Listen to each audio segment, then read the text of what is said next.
Frères, sœurs bien-aimés dans le Seigneur, nous sommes retrouvés encore aujourd'hui pour les enseignements promis. Que la paix de l'Éternel soit avec vous tous là où vous êtes en train de suivre cet enseignement.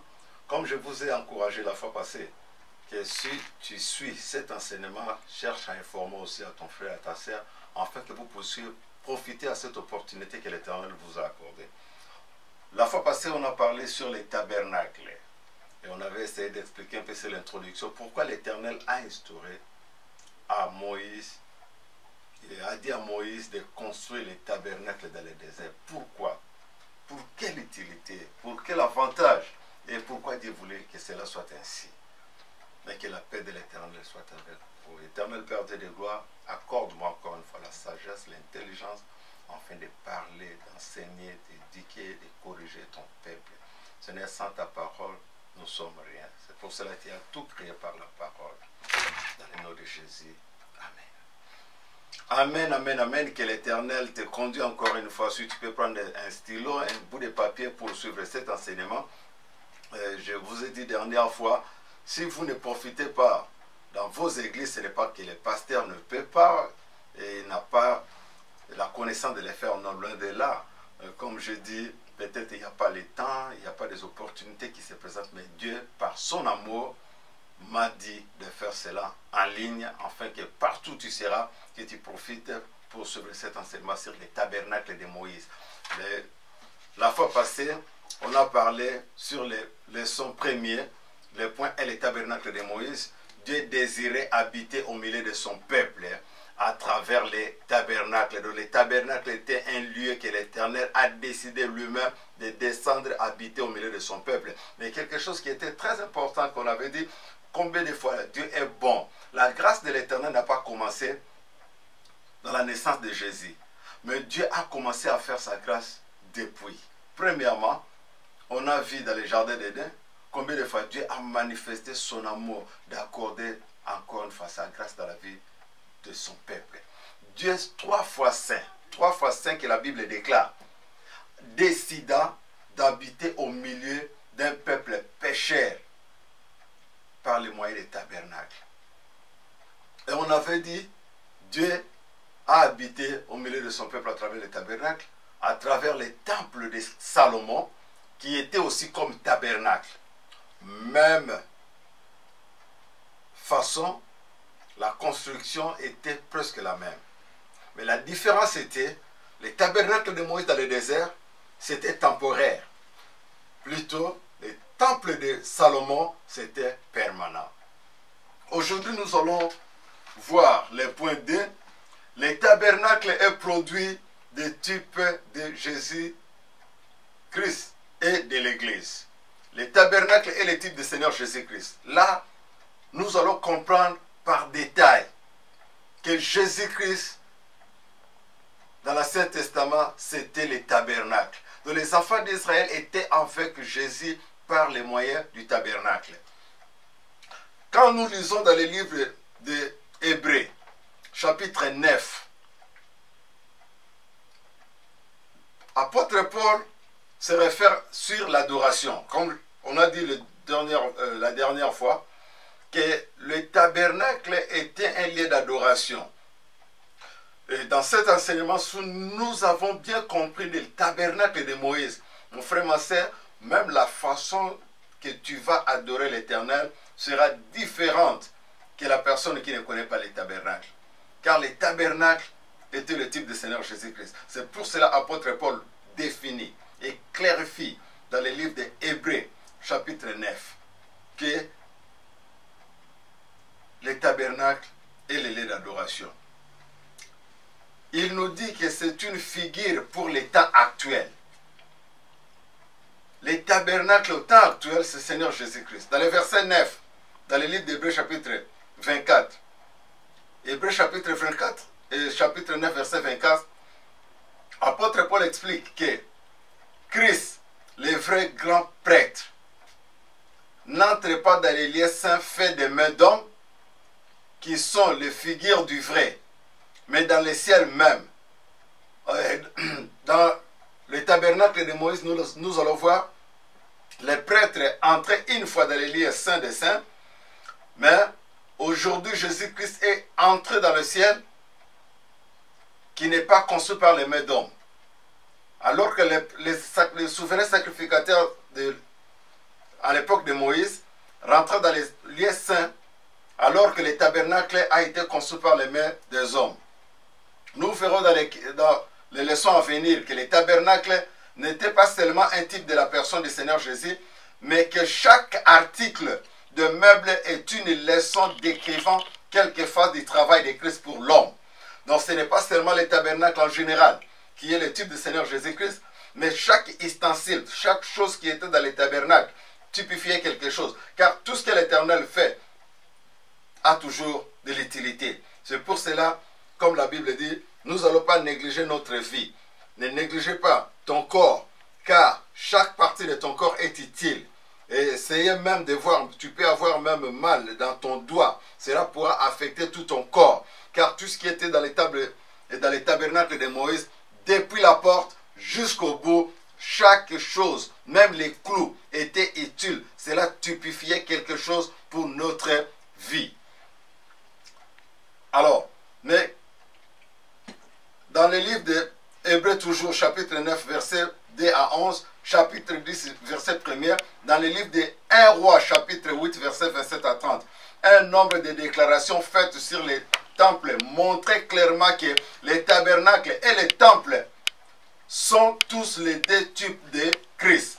Donc les tabernacles de Moïse, les temples de Salomon, les deux étaient les types du Seigneur Jésus-Christ. C'était une maison où Dieu a choisi de mettre son nom. Je répète, c'était une maison, les tabernacles de Moïse, les temples de Salomon, était une maison que l'Éternel a choisi de mettre son nom. Quand nous lisons dans le livre de 1 Roi chapitre 8 verset 29, les corps de Jésus-Christ étaient les temples où Jéhovah a placé son nom. Quand nous lisons dans le livre de Jean chapitre 5 verset 43, qu'est-ce que Jésus dit? Jésus dit, je suis venu au nom de mon Père. Je suis venu au nom de mon Père. Alors dans l'Ancien Testament, le tabernacle de Moïse, c'est là où l'Éternel résidait. Il a placé son nom à l'intérieur. Quiconque rentre dans le tabernacle de Moïse, priait l'Éternel, l'Éternel exaucé. Et quand nous lisons même, et nous voyons la déclaration de Salomon, après avoir construit, qu'est-ce qu'il a dit? Que quiconque viendra dans ce temple, toute chose qu'il va demander, que l'Éternel exauce sa prière. Et Jésus dit, je suis venu au nom de mon Père. Le fait que le Fils de Dieu a reçu le nom de Dieu lui-même est rendu parfait quand nous réalisons qu'il a obtenu par héritage devenir autant supérieur aux anges qu'il a hérité un nom plus excellent que le leur. Jésus a hérité un nom. Là, c'est clair mon frère, ma soeur. Jésus-Christ a hérité pas les biens, pas les maisons, pas la terre ni le ciel, mais il a hérité un nom. Quel est ce nom? C'est le nom de Jésus. Donc c'est le nom de son Père. C'est pour cela qu'il confirme lui-même dans le livre de Jean chapitre 5. Je suis venu au nom de mon Père. Donc quand nous cherchons le nom de Dieu le Créateur, je confirme, c'est Jésus-Christ de Nazareth. C'est le nom de son Père. Encore, il est supérieur aux anges. Les anges n'ont pas le nom.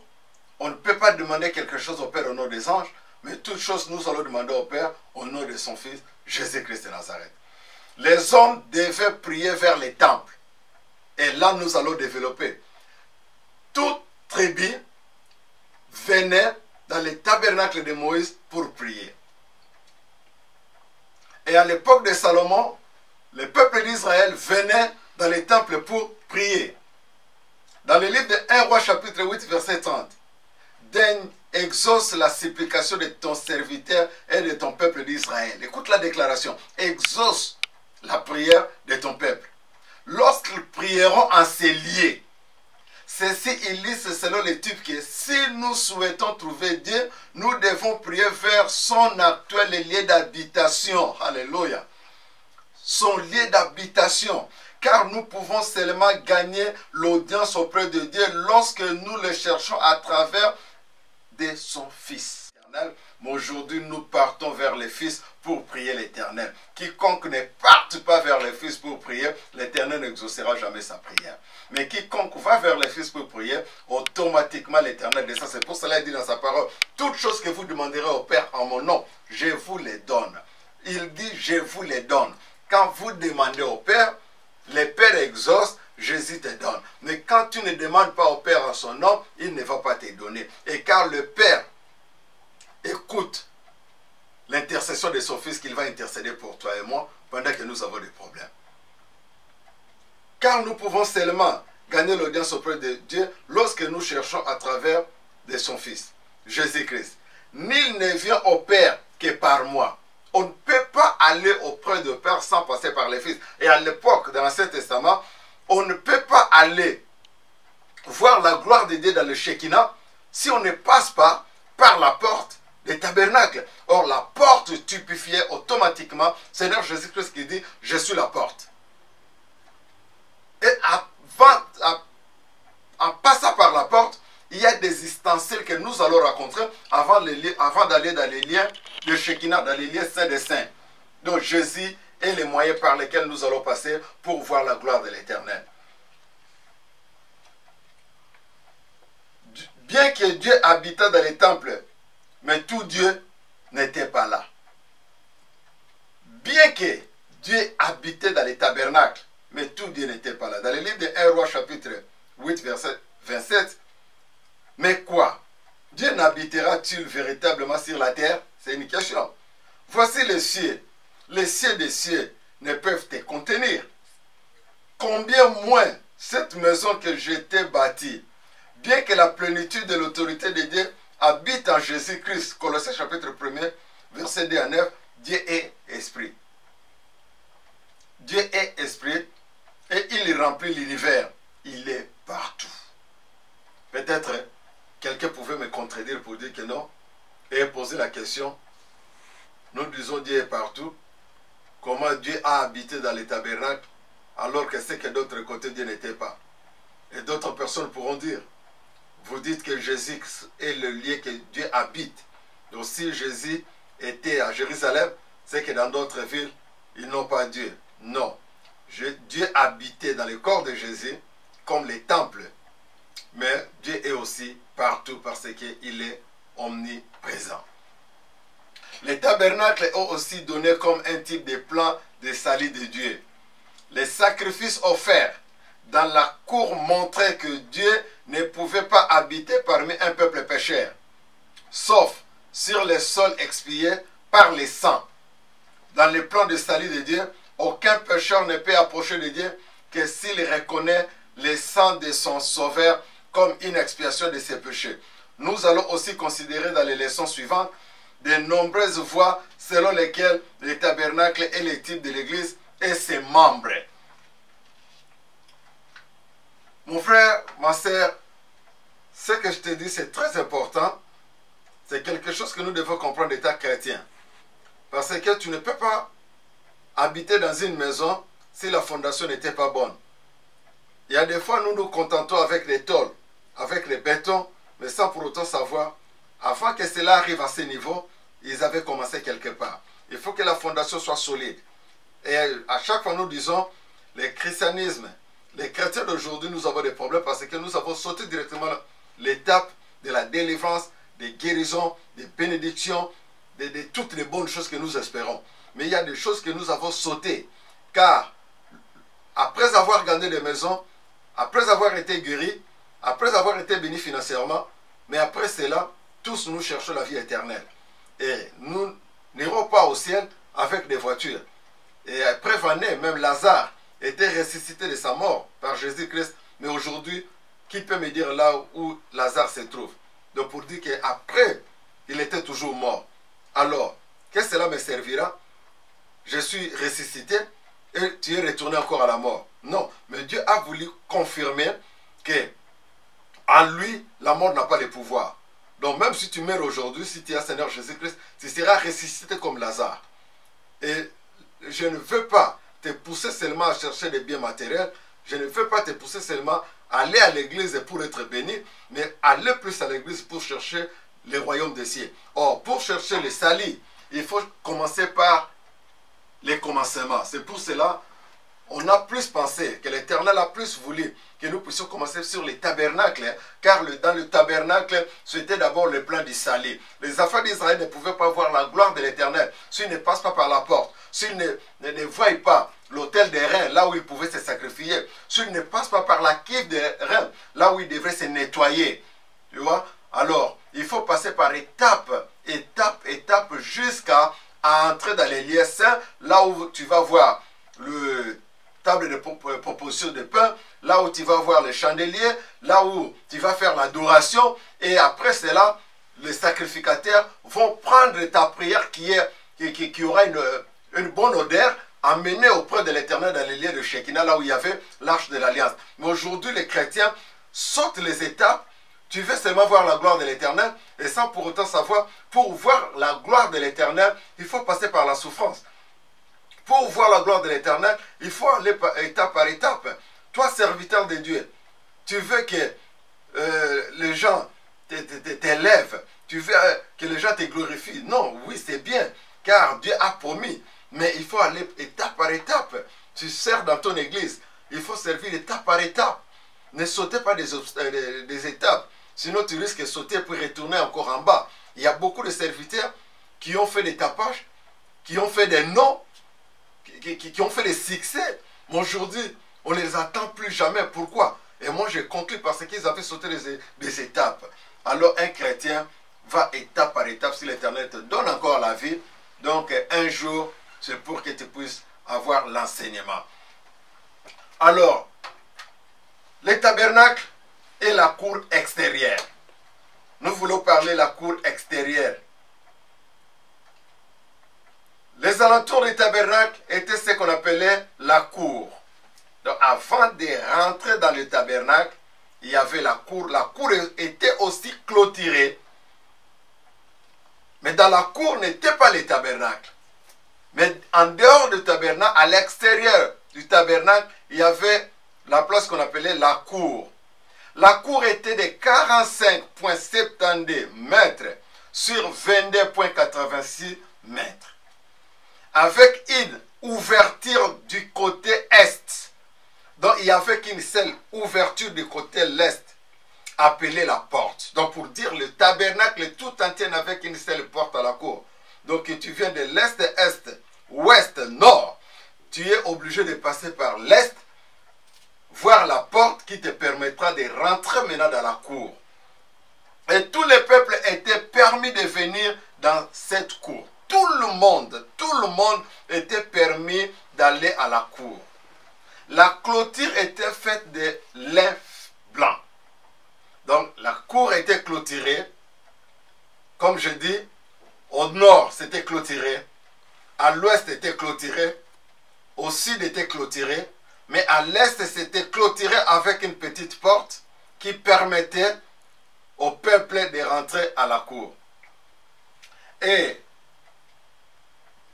la clôture, comme je dis, était faite de lin blanc attaché à 60 piliers. Donc il y avait 60 piliers qui a attaché les lin blanc qui a clôturé la cour. D'abord, le fait déjà que la clôture du tabernacle était lin blanc, donc déjà ça signifie quelque chose. Et de chaque côté étaient 10 piliers à chaque fond. Dehors, le tabernacle et de la cour se tenaient des objets importants d'adoration cérémoniale. Donc comme je dis, à la cour, avant de rentrer dans le tabernacle, dans la cour même, il y avait des choses très importantes, des objets très importants qui permettaient l'adoration. Alors, il y avait l'autel des reins, qui était le lieu de sacrifice pour le péché du peuple. Et il y avait la cuve des reins, où les prêtres doivent se laver avant qu'ils n'entrent dans les sanctuaires. Alors, nous allons expliquer pourquoi il y avait ces deux objets, l'autel des reins et la cuve des reins. Pourquoi? Pourquoi ces deux choses n'étaient pas à l'intérieur du tabernacle, mais c'était en dehors du tabernacle, mais dans la cour du tabernacle, à l'intérieur de la clôture, pour rectangulaire, de 13,72 mètres de longueur et de 4,57 mètres de large. Et de hauteur, il était construit de 48 planches couvertes d'or mises dans le bas d'argent. Ces planches ont des barres horizontales pour les retenir. 5 à chaque côté. Cette construction était divisée en 2 chambres égales. Il y avait les lieux saints et les saints des saints. La dernière contenant l'arche de l'alliance, dont les couvertures étaient des propitiatoires, la plus grande division où les lieux saints contenaient le chandelier d'or, la table de paix de proposition et l'autel d'or de l'encens. C'était séparé de la cour extérieure par un rideau magnifique appelé les voiles. Voilà en bref la description du tabernacle et la cour extérieure. Il y avait une clôture qui était faite de lin blanc, soutenue par des piliers. À l'est, il y avait une porte, la porte qui permettait de rentrer dans la cour du tabernacle. Et dans la cour du tabernacle, il y avait des objets très importants pour la adoration cérémoniale. Il y avait l'autel des reins, là où on faisait les sacrifices. Il y avait le feu qui brûlait les animaux qu'on venait pour faire les sacrifices. Et après avoir coupé les animaux comme les mains étaient remplies de sang, il faut nettoyer les mains dans la cuve d'orin, la cuve des reins. Et quand tu rentres dans les tabernacles même étaient divisés en 2 parties. Il y avait les lieux saints et il y avait les lieux saints des saints. Et les lieux saints et les lieux saints des saints étaient séparés par un rideau qu'on appelait le voile. Et l'ordre du camp et d'organisation ou l'arrangement des cercles internes. Dehors la porte principale, les camps d'Israël étaient arrangés exactement selon l'ordre donné par l'Éternel. Les cercles internes étaient composés de prêtres. Les cercles internes étaient composés de prêtres qui servaient dans les sanctuaires et les ouvriers qui montaient et démontaient les tabernacles. Donc les prêtres ne montaient pas ou ne démontaient pas les tabernacles, mais il y avait les ouvriers. Quand ils voyageaient d'endroit en endroit, Moïse et Aaron et les fils d'Aaron devaient camper à l'est, directement devant les tabernacles. Par là, nous allons comprendre Aaron et Moïse et leurs descendants sont les descendants de Lévi. Donc, pendant qu'ils se déplaçaient, quand les ouvriers démontaient les tabernacles, et pendant le montage du tabernacle, pendant qu'ils montaient les tabernacles, automatiquement, la descendance de Lévi doit se camper à l'est. Donc, à l'est, en face de la porte du tabernacle. Là, on peut voir le livre de Nombres, chapitre 3, verset 38. C'est pourquoi l'entrée dans la ville sainte est souvent présentée comme la porte est. Seule cette famille de prêtres pouvait entrer dans les sanctuaires. Les Lévites étaient choisis parmi les autres tribus pour faire les services du tabernacle. Nombre chapitre 3, verset 6 à 13. La tribu de Lévi était constituée des fils de Gershon, de Kehat et les fils de Merari. Nombre chapitre 3, verset 17. Les Gershonistes devaient camper à l'ouest. Nombre chapitre 3, verset 23. Les Kéatites au sud. Nombre chapitre 3, verset 29. Et les Mérarites au nord du tabernacle. Nombre chapitre 3, verset 35. Je répète. Les Lévites étaient choisis parmi les autres tribus pour faire les services du tabernacle. La tribu de Lévi était constituée des fils de Gershon, de Kehat et les fils de Merari. Nombre chapitre 3, verset 17. Les Gershonistes devaient camper à l'ouest. Nombre chapitre 3, verset 23. les Kéatites au sud, Nombre chapitre 3, verset 29, et les Mérarites au nord du tabernacle, Nombre chapitre 3, verset 35. Les Gershonites avaient chargé les couvertures. Donc par là, nous allons voir les Gershonites, ils avaient la charge des couvertures, les rideaux, et etc. Nombre chapitre 3, verset 25 à 26. Ils étaient transportés par 2 chars et 4 baies. Nombre chapitre 7, verset 7. Les fils de Merari avaient la charge de la charpente. Nombre chapitre 3, verset 36-37. Ils étaient transportés par 4 chars et 8 baies. Nombre chapitre 7, verset 8. Les fils de Kehat avaient la charge des meubles. Nombre chapitre 3, verset 31. Toutes ces choses étaient portées sur leurs épaules. Nombre chapitre 7, verset 9. Et aujourd'hui, nous allons nous arrêter par là, car je veux vraiment que nous puissions comprendre cet enseignement. Alors, la semaine prochaine, nous allons parler sur l'arrangement des cercles extérieurs. L'arrangement des cercles extérieurs. Comment la descendance des enfants de Lévi était répartie dans les tabernacles. S'il y a une question ou un développement particulier, vous aurez le numéro de téléphone là-dessus. Et puis, on sera en contact régulièrement. Merci d'avoir suivi cet enseignement. Merci vraiment au fond de mon cœur, car tu as choisi de suivre cet enseignement. Informe aussi aux autres et l'Éternel vous bénira. Je remercie totalement mon pasteur qui me soutient. Allez en avant, le pasteur moi, parce que vous connaissez le pasteur titulaire de Ers Ministry, et à tous les pasteurs de Ers Ministry, et à tous les pasteurs de la Pakuru, et à tous les pasteurs de l'Europe, à tous les membres de Ers Ministry, toute ma famille que j'aime bien, et à tous les frères et sœurs, mes enfants en dehors de Ers, car il y a beaucoup d'enfants en dehors que nous sommes bien, on se communique bien, on prie au téléphone par tous les moyens. Je sais que l'Éternel fera de grandes choses dans votre vie. Cette année peut finir, mais l'année prochaine, la gloire de l'Éternel sera manifestée. Il est Dieu qui n'abandonne jamais son peuple. Nous continuons toujours à prier pour nos familles, pour notre pays. La main de l'Éternel n'est pas courte. L'Éternel exauce la prière de ses enfants. Je crois que Dieu qui a été avec Moïse, Dieu qui a été avec Salomon, Dieu qui a été avec Élie, il est le même Dieu. Il sera toujours avec nous. Il n'abandonne pas son peuple. Mon frère, ma soeur, garde ta foi. Que le diable ne vienne pas enlever la foi à travers les circonstances que tu traverses. Merci encore une fois. À nous revoir la semaine prochaine. Amen.